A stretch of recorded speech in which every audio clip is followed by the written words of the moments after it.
All right. All right. Good evening, ladies and gentlemen. This is the Borough of Crafton Council meeting for Thursday, July 8th, 2021. Call to order. Flag salute with Miss Perry.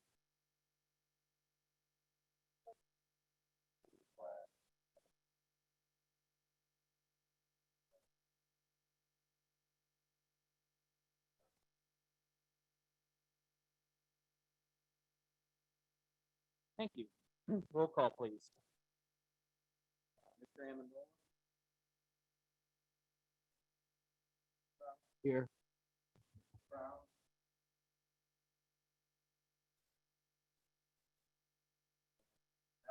Here. Here. Here. Here. Engineer Struggle.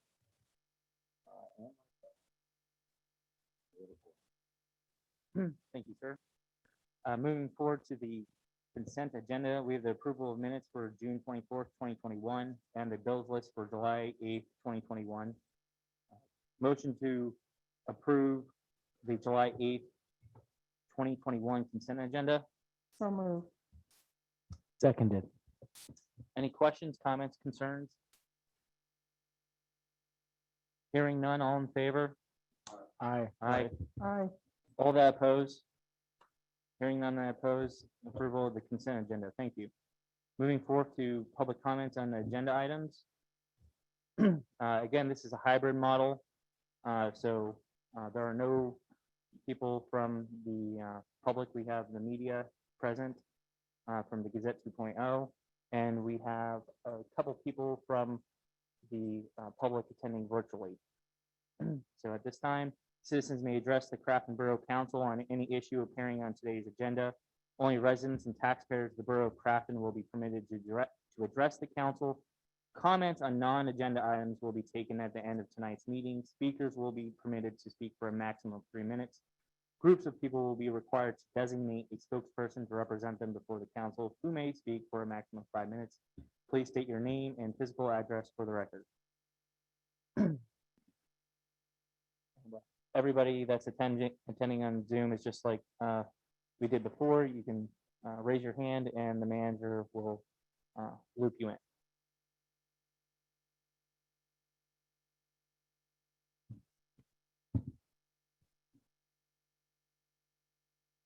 Okay, we do not have any public comments on agenda items. All right. Moving forward to the president's report, we have the engineers here tonight to discuss a couple items on the Senate report. We have the first phase of the Crafton Boulevard section underway and near completion. The tanks have been installed. We'll go into detail as we progress on that project. The Allegheny County Emergency Management held a training for elected officials and executives on the national system. And I attended the other night, and we found that very informative. So to public officials and the next council. Thank you. They encourage all the councils, and I'm going to encourage the 2022 council to take this course. It was very informative. I think Mr. Oliverio learned a lot, as well as I did. So I just wanted to thank Allegheny County for putting on that training. It's, as we know, very important to be prepared. And with all the storms rolling through, if there's anything with regards to public safety, please don't hesitate to call 911. If there's a limb that's from a tree that's fallen into a roadway, the borough has actively been trying to address any of the tree grooming issues along Steubenville Pike and throughout the community. So good work to our contractors and to Public Works on that. So again, if you have any issues, public safety oriented, please don't hesitate to call 911. on those issues as these summer storms roll through. Any power outages, it's going to be important for you to call Duquesne Light immediately. They also have a website. But if you can't get on your computer because your power's out, please let somebody know that you're out of power, and we will do everything we can to get the message to the power and light company. So with that, I'm going to move forward to the engineer's report as the mayor is absent this evening.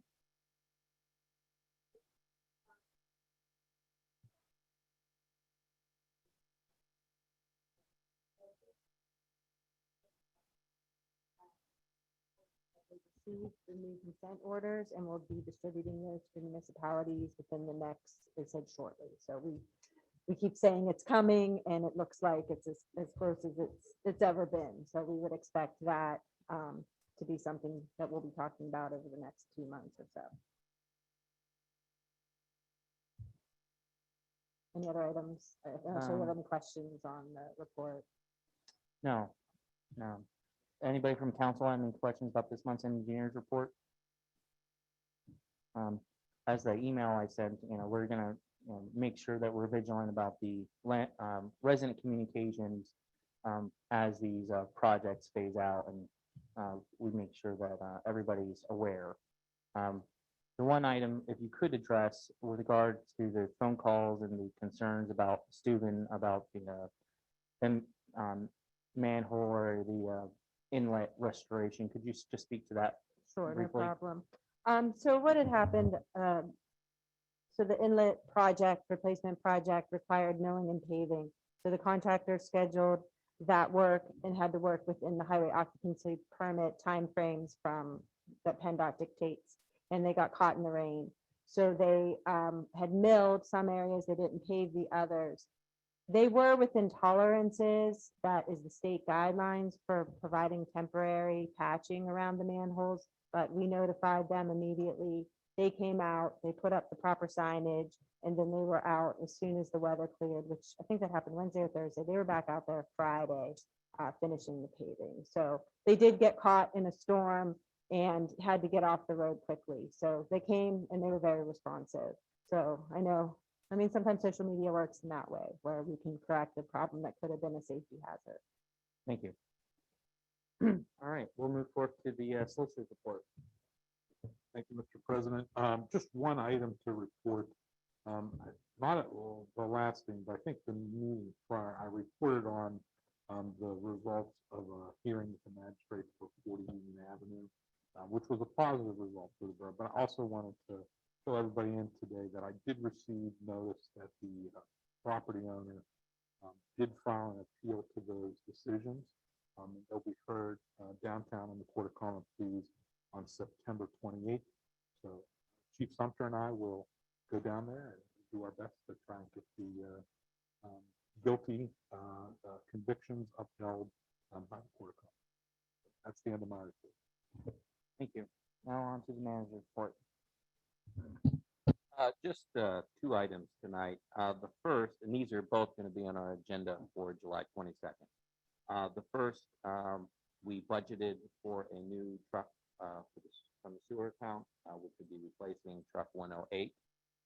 In the OneDrive was the spec sheet for a new Ford F-550.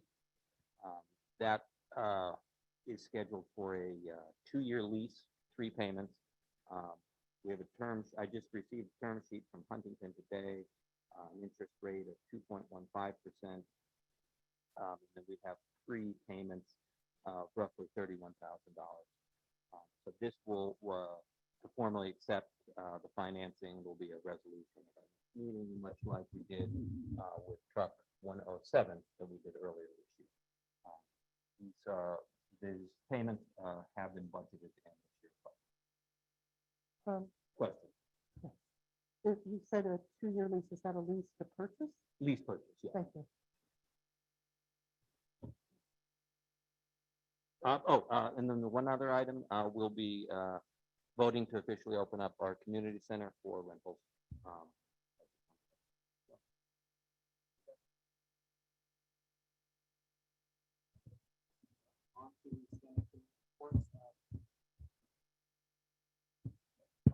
we're gonna move on to the Finance and Administration and the Standing Committee reports. Okay, so the Finance Committee met on July 1st, the first Thursday at 8 a.m. This is like the third or fourth meeting. We started with a presentation by Mark Schuster of Turnkey Tax, who discussed the tools that are at our disposal and Jordan's, our tax collector's disposal to ensure that we're collecting all of the various taxes that are due, you know, the business privilege, the mercantile, the earned income, and that how important is that assessments are applied evenly when properties sell. The big point of this is that his company statewide experience has shown that there can be significant upticks in revenue without increasing taxes. Ultimately, it's just better tools that give us better visualization and allow us to collect more of what is due, which can give the borough more revenue to do the things we're trying to do without increasing taxes. And then this was the third month where we were able to do our monthly review process on the financials to assess budget versus actual, and to be able to note where there are variances from the budgeted versus actual, and really coming to grips with how we're currently looking at budget, laying things out evenly over 12 months, as opposed to what we'll be doing next year, which is tying revenue and expenses more to the times of year, so that we'll be able to get a much clearer idea of whether we're ahead or behind, as opposed to just doing a bunch of math and say, oh, well, we're halfway through the year, have we gone halfway through the budget? So that's one of the biggest things that we've done, and we've got this really good methodology where our outside consultants are walking us through on the line items, looking at things that have variance, and beginning to do notations about why they vary, and getting some forward look on whether we need to have some course corrections in our budgeting coming up this year. And lastly, we received a preview of these dynamic budgeting dashboard tools that the consultants are working on, primarily for the manager to be working with as we come into budget season. And they were really, really cool. Again, I'm a data nerd anyway, but they were very impressive, and they will make working on the budget scenarios much easier than they have been in the past. So we're actually looking forward to budgeting season. That's my report. Thank you, Ms. Perry. That's excellent. Yeah, one of the things I took away from the meeting was the fact that you're going to be able to project out the need for the different assets and look at those asset classes and be able to budget more efficiently and effectively for pieces of equipment such as the one we're going to be approving this Yeah, month. Absolutely, That's that excellent work. was detailed. That one of the other things, there's so much going on every month with building up the infrastructure that we have around our finances and financial reporting. And so one of the other tools is that they're pulling together a 5-year capital plan, looking at, they've looked at everything that we're insuring versus what we have, and then the manager is in the process of reconciling that so that our insurance is insuring what we have and nothing that we don't have. We'll continue the great work. Thank you. Okay.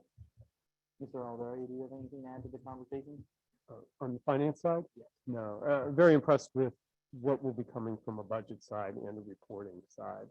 From a details perspective, but also being able to project out into the future. So looking forward to what those reports will be able to generate, including reports that stream from the budget itself in year-over-year comparisons. Excellent. Great work.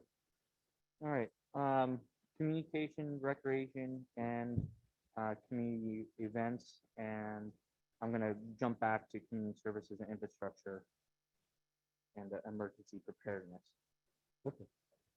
So we haven't met since the last time. Our last meeting was on June 15th. However, there's been a lot of things happening. So on the communication side, we received 4 quotes for the AV equipment for this room to be able to project. Right now, we're still using a temporary device. So we've received 4 bids. We're reevaluating those bids. We're going to have rebids happen due to different requirements that we're looking for in the room itself. And we're hoping to make a decision for approval at the next meeting. So that's the good news, to be able to not only have AV equipment for this room, but also the community center next door, and improving the quality of what we have here. So I'd like to acknowledge Justin Marks, who's here in the room, for helping and assisting Doug with a lot of that, reviewing the bids and putting together the requirements documents. On the communication side, we're also doing a needs assessment around our website, social media, the newsletter which went out, and looking at all of those things and how we can best communicate the information out to the public. So we're doing where we are right now and where we want to be in the future. And we have some people working on that also. On the community events side, we just had the July 4th celebration, and I want to acknowledge several people for the work that they did on this and give some details. We had, first starting off with the 5K run, we had 50 people participating in the 5K run that was early in the morning on the 4th. We did have over 300 people come out for the fireworks or a portion of the celebration that happened on July 4th. This included the starting with the Crafton Fire Department, doing a procession around the town with some sirens to get people to go to the park. In addition, we had miniature golf open. Mary Luxembarger, who continually supports that and organizes it, had miniature golf. We had Trainwreck as the band. The Crafton Public Library brought books. We had the Crafton Crocodiles providing concessions. Boy Scout Troop 148 also providing concessions, and our flag ceremony. I also like to thank Pittsburgh Crepes, Chameleon Concessions, and Kona Ice, who were the food truck vendors, and also obviously the Parks and Recreation Board for all they contributed to get everything going for July 4th, despite the pandemic restrictions and the very short time period. So it was very well received, and we're looking forward to putting, I don't want to say a bigger event on for next year, but with even more feedback from the public and being able to do things for the future. And this also includes the planning for Halloween and a trivia night, which is coming up, and also the Crafton Lights celebration of lights. Yeah, so they had, the Parks and Recreation had a table Yes. up, and they had a lot of interest, a lot of questions, and a few people signing up. Yes, that's correct. And from that vantage point, I could tell that the food trucks were a great success. sold out. They still had lineups after the fireworks were over, which were really good, by the way. Yeah, lots of good feedback on the fireworks. I know one food truck sold out, so That's right. it's yeah, some things to think about as we go into next year, and just the organization. And of course, if anybody in the public is interested, there's information on our website to join that committee or to get on the commission and help out. Let's see. Oh, our next meeting is for July 20th at 7 p.m. and everybody is free to join that. That's the meeting for our committee where we'll be discussing some of these things and also some other items. Appreciate it. Mr. Amendola, emergency preparedness. The first Wednesday of July at 12 noon, which was zoomed out. We discussed, part of the discussion was fire department. I thank the fire department for providing us with a 5-month report from January to present. Basically what I was looking for. I did talk with the fire chief, I did talk with Mike about maybe tweaking it a little bit and breaking down the number of calls that are actually mutual aid calls as opposed to, only in Crafton. So we talked about that and look forward to monthly reports. I think you've been working with Dave and the chief to get those monthly reports worked out. We also, Phil had invited Chief Sumter to come to the meeting to discuss some preparedness issues for different things, train wrecks, bridge collapses, floods, anything like that. Phil wasn't able to make it, but Chief Sumter did come and did talk about, he is the emergency manager for Crafton. And he brought the binder of information that the police department has and the fire department has, and the staff in our office also has a copy of the binder. He invited any council person to have a look at that if you had any questions. It's not something that would go out to the public, but council people here could take a look at that if they'd like. There were no other issues except we plan to have our next meeting the first Wednesday of August at 12 noon. Thank you, Mr. Amendola. And just for the record, I was able to attend digitally. So again, the system works. It's great. Oh, you were there? Yeah. Oh, So, I didn't know you were there. yeah, I got, Oh, yeah, it's oh, all well, right. then you heard Mark's presentation. Yeah, I heard. That, part you of were it. looking for that Yeah, presentation. yeah. No, and thank You you. did a good job. Yes, you did. Yeah. Thank you. All right, keep up the good work, Mr. Amendola. We're gonna move forward to the business agenda. Mr. Sample, could you proceed with the items on the business agenda?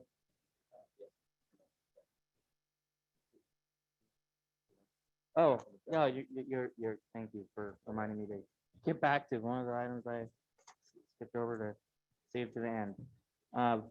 Community Services and Infrastructure, Mr. Chandler is not here this evening. However, we have the engineer here, Ms. Jennifer Slagle is here to discuss the updated street opening ordinance discussion. Jennifer put together a summary for us to sort of get us up to speed. It's a multi-page document. It should have been put in the Dropbox. Okay. So the reason why this is coming up is we're about to endeavor on all this infrastructure improvement, and we want to make sure these improvements that we're making stand the test of time. And one of the challenges that we have is street openings in our new projects, and we want to make sure that the integrity of the projects is maintained, and street openings are one of those points that can compromise the integrity. So Jennifer, you'd like to dive in and Sure. catch us up? Okay, thank you. So as Phil had mentioned, you have a lot of work going on in your streets and paving, as well as complete reconstruction projects. So it's just a really good opportunity to revisit your ordinance, which really is, that's your tool for enforcement, as well as any violations and, to protect your investments within your own community. So the last time your street opening and excavation ordinance was revised was in 2013. And then the details that are incorporated with that, from what I had, the latest was 2005. So there definitely needs to be some work on the detail side as well. So what we did was sit down and look at what's in your ordinance. And so I think for tonight, I want to go through what the purposes of this ordinance, where you want to go with it, sort of introduce some of those items, and then let you digest that and work through that process. So I think so we can come to, this isn't a rush thing, but talk through some of the things that I saw. I can give my opinion, and then you can think about that for how that would be applied or how you want to deal with those issues here in Crafton. So that's what we've done so far. So my goal tonight is to get this in front of you and highlight these highlighted sections and let you start thinking about that. We can go over some of the changes or revisions. I know, your solicitor can look at it from any sort of violations and how to handle those. And then our next steps would be to take that information and start actually, revising the ordinance with that specific language.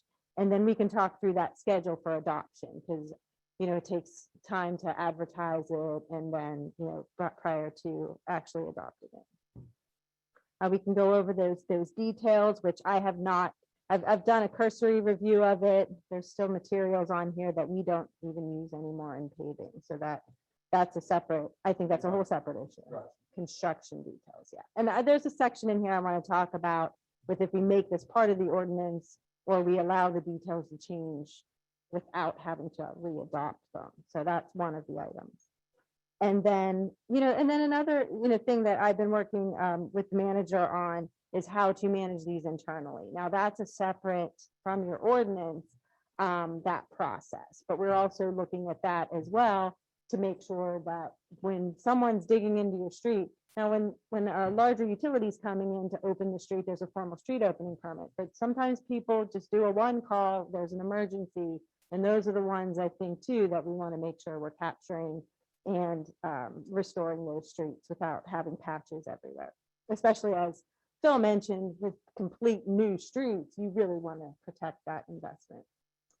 So the first issue I really wanted to talk about is to think about what your purpose is for your street opening permit. And I think, Phil led us with that to say to protect your investment. So one of the things to kind of be honest and I have worked really closely with the utilities to try to strike that balance, because you don't want utilities to be responsible to repave your streets, but you do want them to restore your streets properly so that they're back to their original or better condition. So that's something that, I can help work you through what those limits are, because you can kind of say, fix everything, full lane width, we want it all. But, there's a balance there to what, you put in your ordinance, and then you're partnering and working with those utilities, and that can be an approach. And then we can discuss some of the language in here. There seems to be some language in your ordinance, and I'm not sure exactly at the time, what was intended by that, but it seems very complicated. I think we could kind of simplify it so that if they're not compliant, you just go right to that violation instead of kind of belaboring that. And then we can discuss one of the things that I saw in this ordinance is that it is laid out so that the borough is actually responsible for the restoration. And unless you grant permission to the utility to perform that restoration. Now, there may be times where that would apply, maybe with a resident is digging up the street for their lateral replacement, and you may not want them having to dig in the street, then there could be, you want to probably have an option for that, but this is laid out so that the borough does the restoration unless you give permission. So I think that's a lot of work on your end to try to figure out how do you put that escrow together? How much money are they going to come in up front? Because utilities, they do their work, when it needs to be done. They expect to just come in and be able to replace those lines. And obviously you want to have that infrastructure updated as well. And then another item that we can, if you guys want to go specifically, we can do that, is discussing those violations in the process. So I think that's something, again, to have the manager and the solicitor more actively involved with. And really, I think it's a simple item, it seems, is what's considered a newly improved street. So I think that's a number that, whether it's 5 years, 10 years, or you can make it subject to, right now, it's listed as the Director of Public Works defines what a newly improved street is. I think we want to think about, maybe if that's the manager or The engineer. or engineer in that case. Another item So, and I don't think this is a bad thing. I have it listed here specifically, 193-20 requires special action by council. So that would say if a utility comes in with 2 years after when you complete reconstructs, you're saying they can't cut into your street without a special action by council. So that's something to consider. Do you want that to have to go to council for a vote? What if the vote is no? What does that mean to the utility who has a line that may need to be replaced? So I think that we just want to think through that one. I don't think that it's, I don't think it's, I don't want to say a bad idea, but I think it could be an option that you want everybody to understand, you know, the rise in the house. But that's just something that you want to possibly look more closely at. And then any other issues that anybody on council has, you know, even I would like to see this, or I've seen this problem, or these patches sit there too long, or why do, you know, why is the road so bumpy for how long? I think those kind of things, you know, bring that up, because then we can talk through how we, what we write into this ordinance. There's some things that we have control over with these utilities, and some things we don't. But, you know, one of the things that we always want to make is that it's sure that it's safe for the traveling public, and that it's also able to be maintained by the borough. So sometimes these street opening permits, especially for larger capital projects with utilities, can carry on into the next year. And you have to make that decision whether you force them to pave when the paving really shouldn't be done that late in the year, or, you know, what you put in here as a requirement for their temporary semi-permanent restoration until they can come back and completely finish that project, so that your public works can do their job through the winter, Right. as well as, you know, drainage, things like that.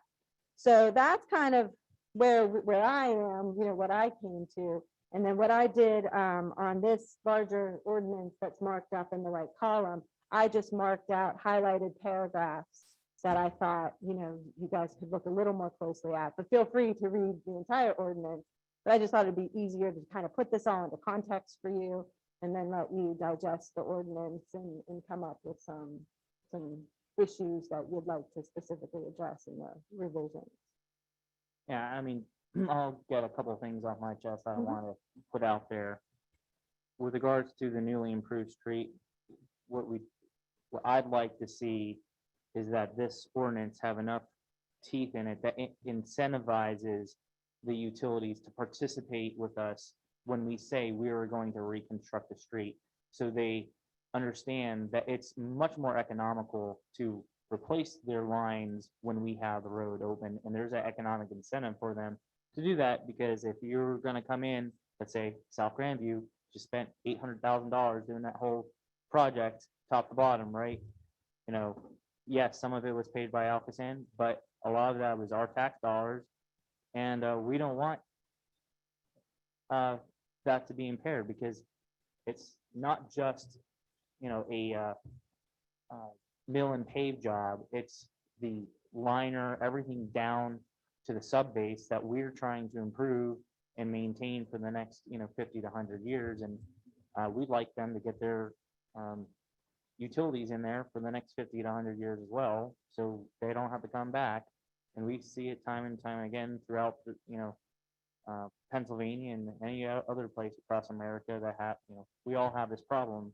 So, you know, the question is, how do we make our ordinance have enough teeth in it that they go, you know, maybe we should consider participating with them, and maybe we should move some things around in our capital budget, especially if they're offering us a great deal on the restoration cost, because if you know, the way I view it is, if you come into our road within 5 to 10 years of us redoing it, I want it to cost them a pretty penny to put it back the way we built it, versus, you know, them getting away with cutting through all that wonderful infrastructure that you guys engineered, and you know, the integrity being compromised for however many years until it ever gets done.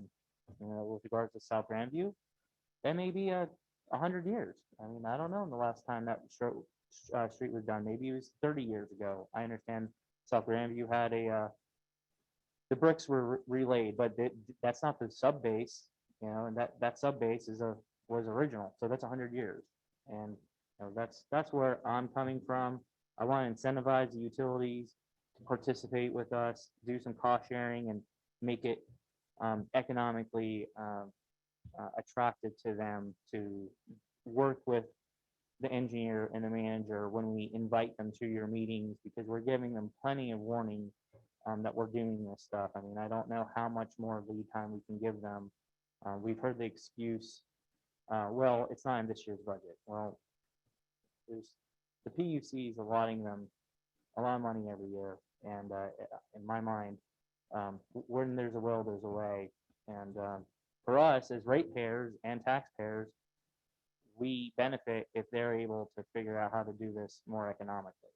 So that's where I'm coming from. So incentivize, we want to improve our quality, the integrity of our assets over time.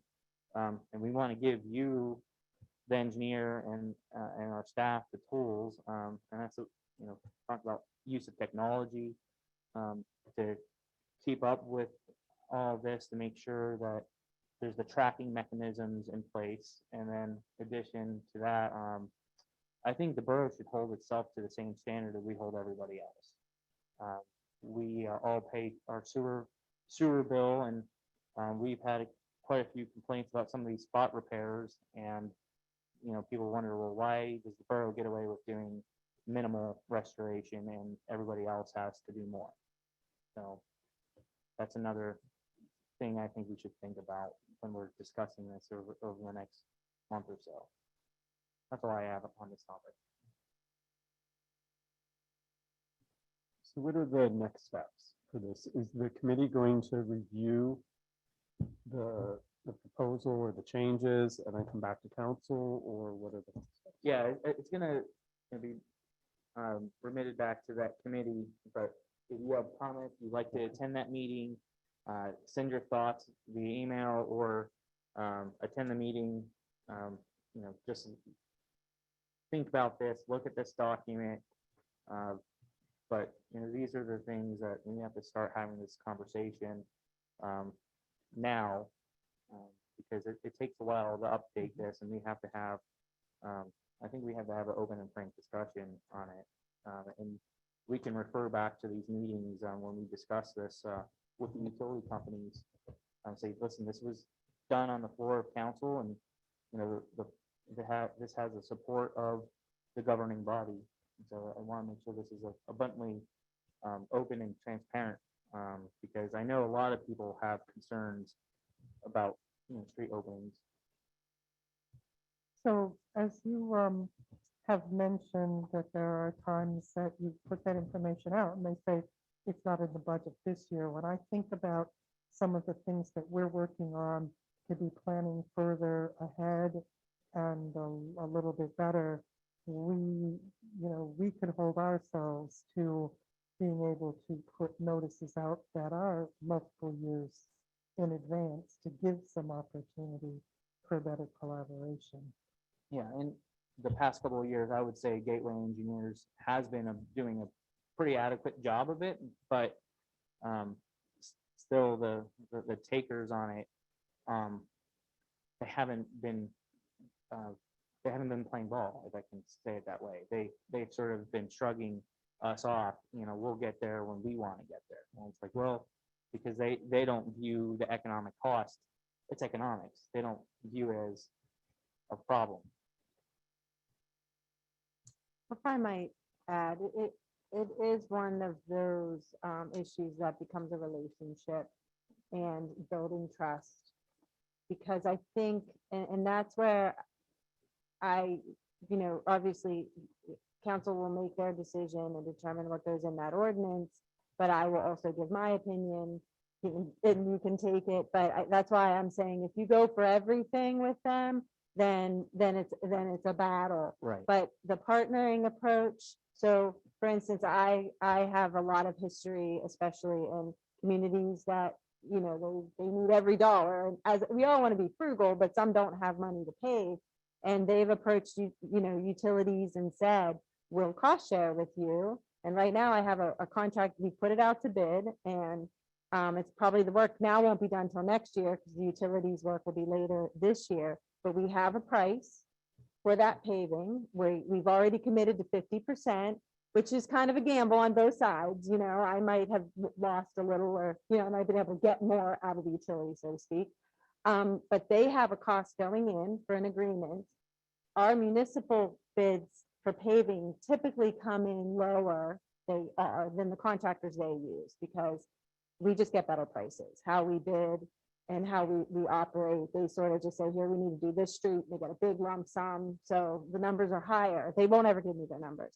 But we've partnered with them, and that's kind of the relationship part, and you build that trust. One of the things that I've heard and feedback from utilities is it's sort of like a bait and switch with what streets you're gonna do. So you say, I'm gonna do these streets, and they say, okay, we're gonna place our lines, and they say, oh, no, you do those streets, now we're gonna go do these over here. So I think that's where you build that reputation with whomever is managing that utility, you know, in your community.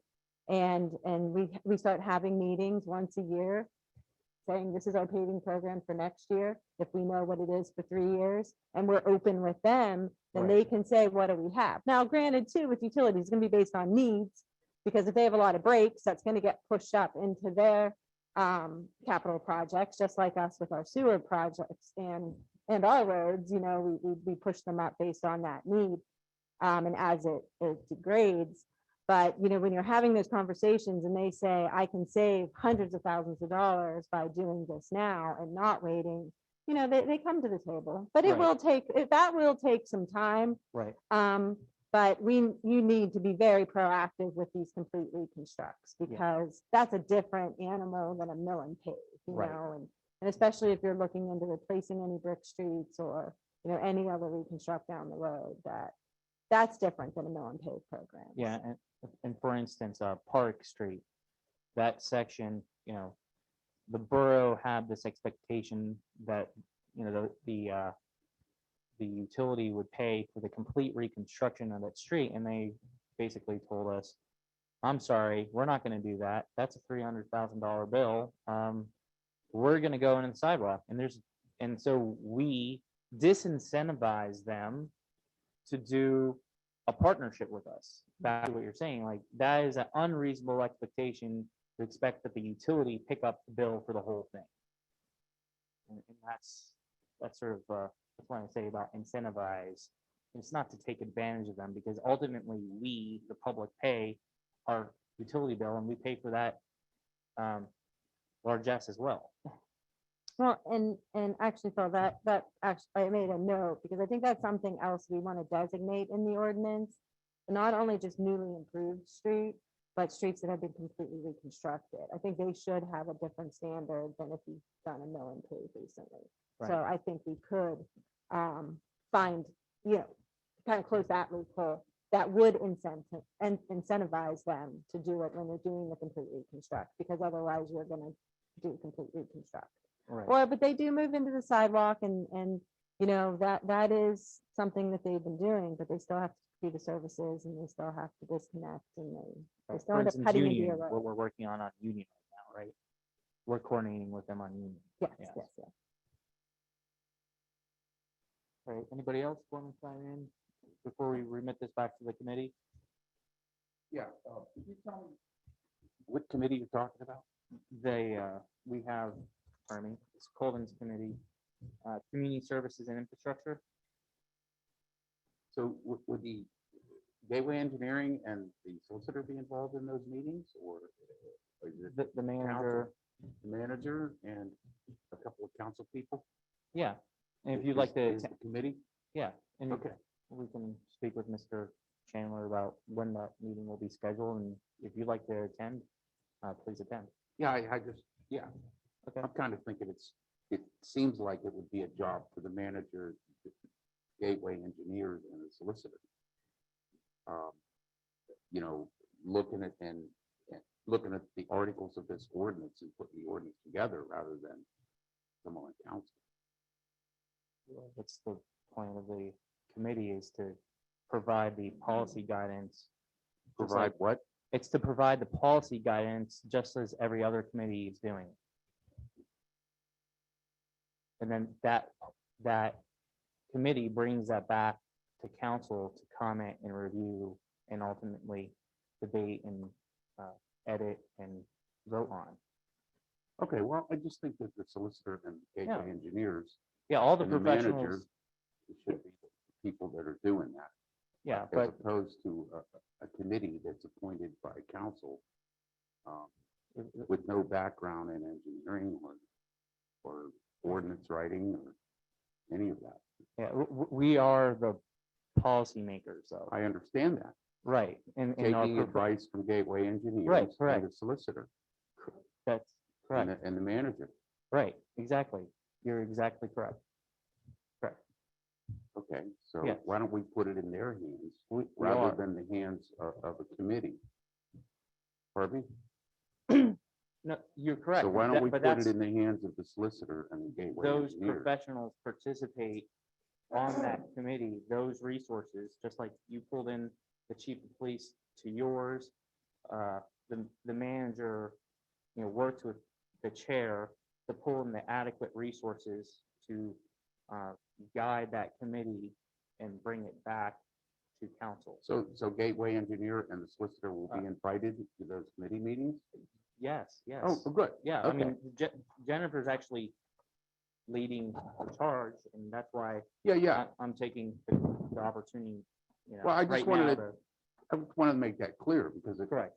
it sounded like this was going to a committee that was going to make the decisions when gateway engineer and the solicitor should be. Right. Directly involved in Our that. professionals make recommendations to us, and we ultimately decide what is in I the understand that. legislation. Right.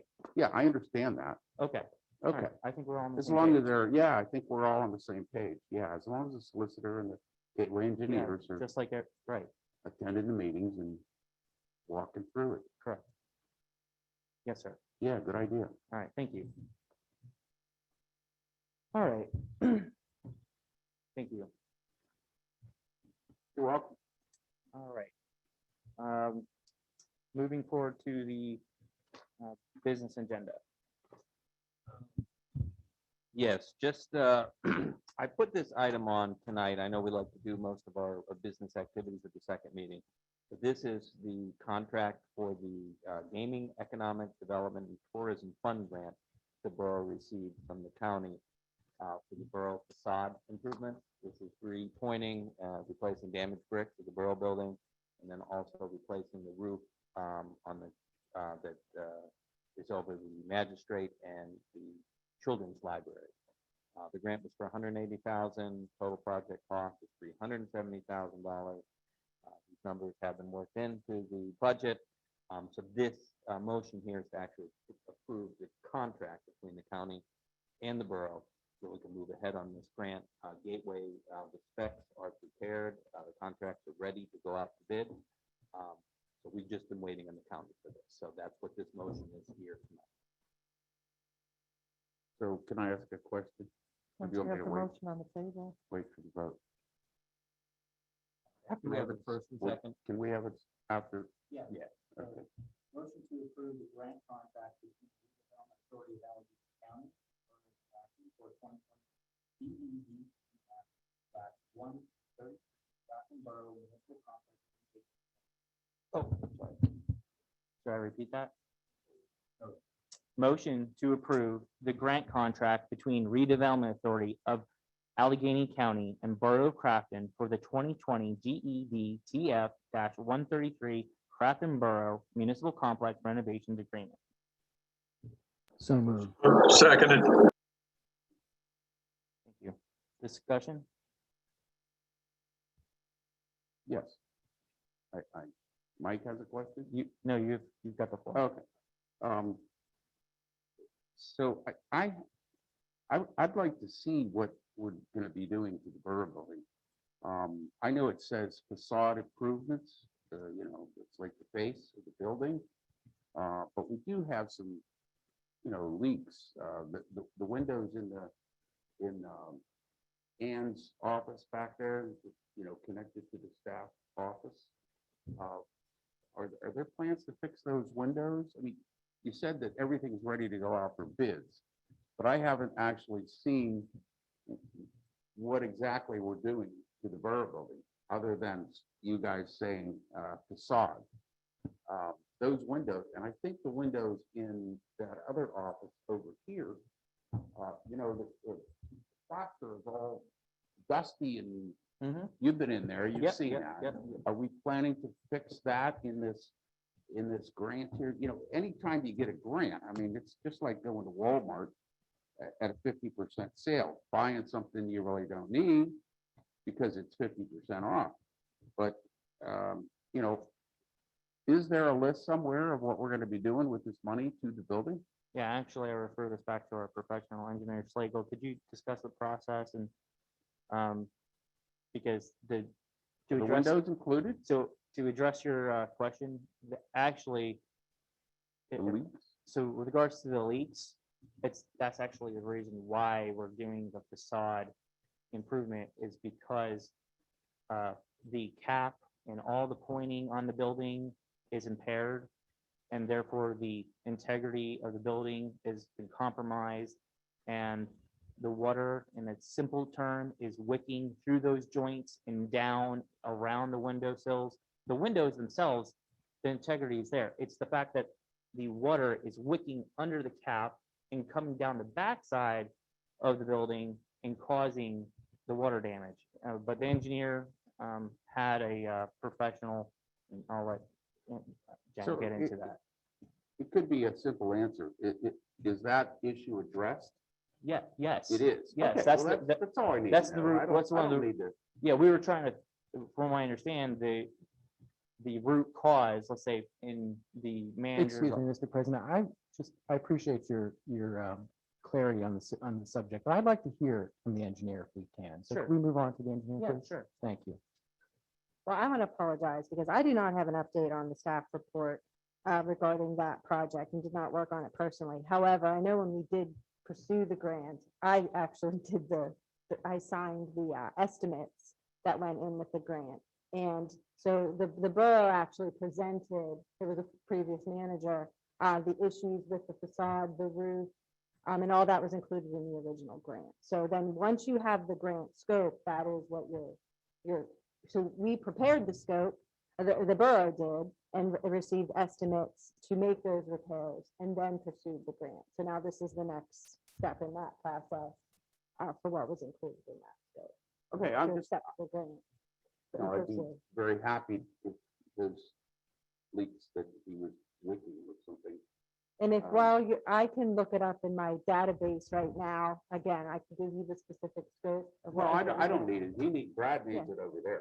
I will. I don't need it. I just didn't work I on mean, it personally. I was just- believe in what you're telling me, Yes, the need was Yeah. identified If it's from the covered, borough then- probably 2 years ago at this point, I'm guessing. And that's typically about how long that process takes. So you did receive that grant, and I can give you just a brief summary well, of that. he's looking. Yeah, I'm just curious, is this one of those things that was reviewed by those professionals who have an understanding of engineering? All the things Mr. Correct. So Amendola the spoke project about the manager last for few minutes ago? The project manager for that project is a structural engineer. Excellent. So he is the one that is preparing the plans and specs for that contract. Yeah, And and he who- did his own And inspection. a borough manager and a solicitor, those professionals have already looked over the specs of the grant and made sure it meshed into our budget and all of those fun things that go into borough governance. Is that, would that be Yeah, correct? typically from the engineer, we look at the scope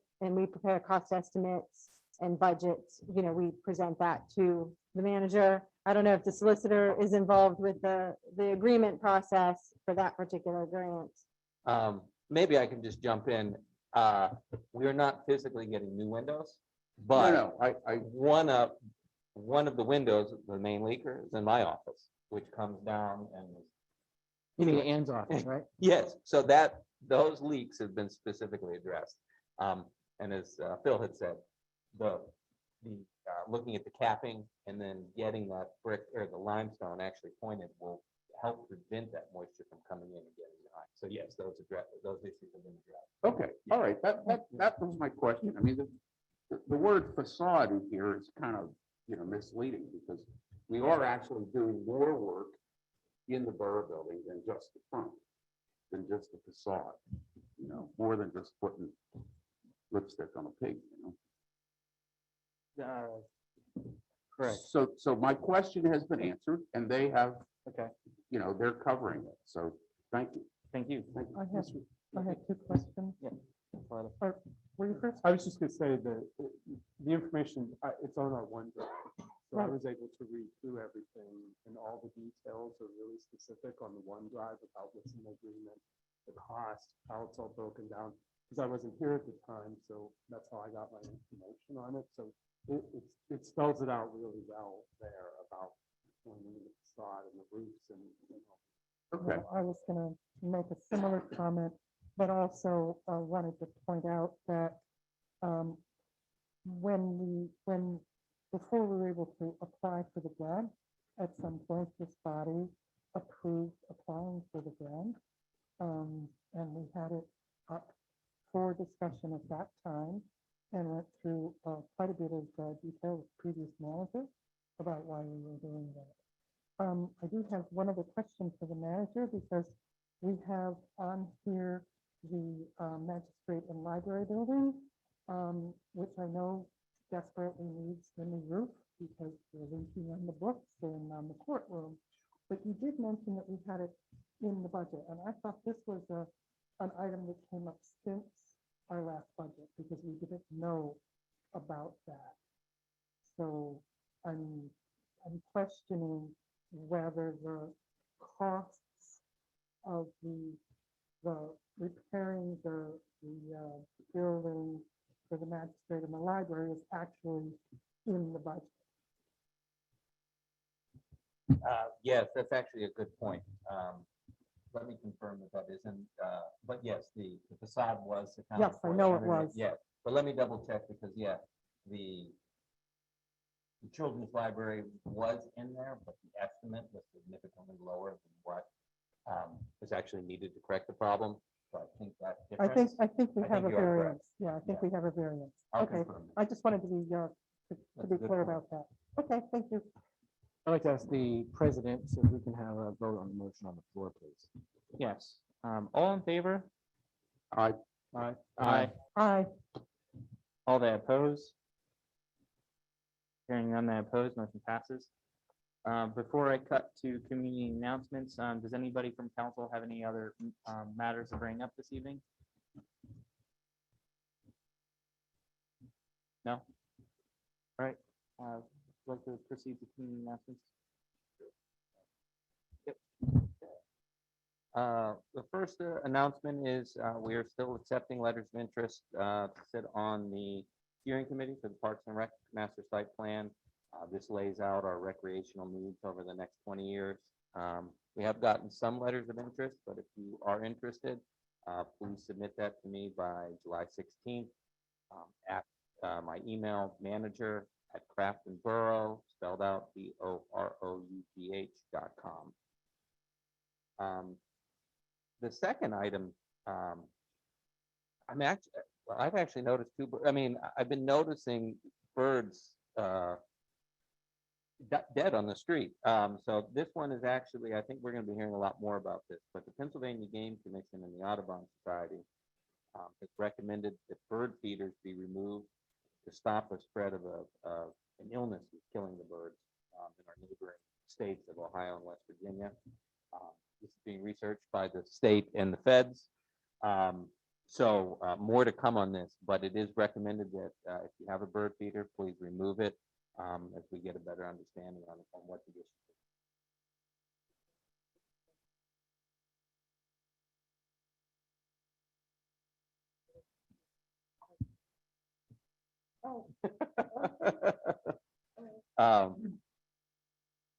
The second one, or I'm sorry, the third item, Crafton Police Department, along with the Allegheny Chiefs, just is reminding everybody during these hot summer months, please do not leave your children or pets in the car. Even if you crack the windows, temperatures get amazingly extreme in there and will be a very unfortunate incident. So please do not keep your animals. Am I now, are we?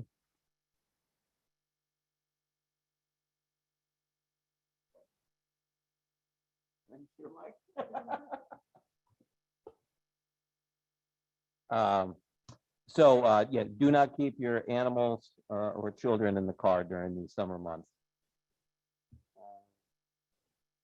I'll just keep talking. And the last item is the Crafton Mini Golf is open on Fridays and Saturdays from 7 to 9 p.m. Throughout the summer months, $2 per person.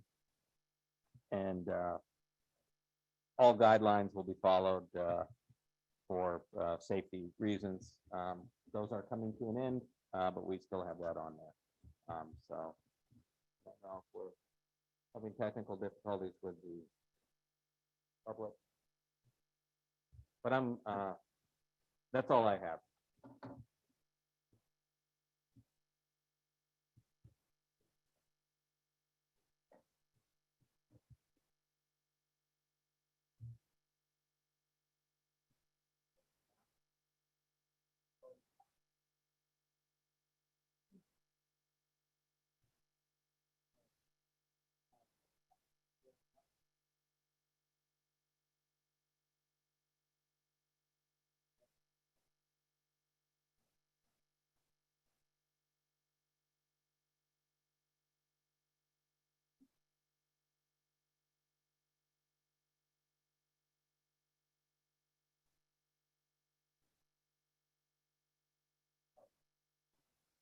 There you go. Hold on then. Hold We on. had it so good. We were doing, At least it happened at the end of the meeting. just turn yours off. Justin, we have this on now so that at least so I've got it. All right, this is a public comment for non-agenda items, so please raise your hand if you're in the audience. This is your time.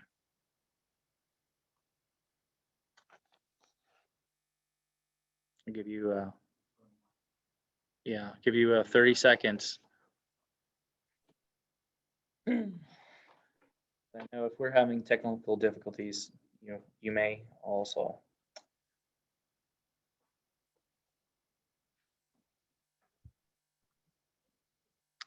All right, I don't see any hands raised. So I'm going to adjourn the meeting, everybody. You can see it at the end of the month. Thank you very much. Have a great and safe rest of the evening, and have a safe couple weeks. Thank you.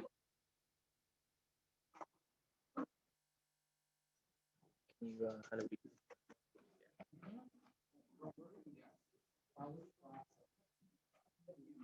And then-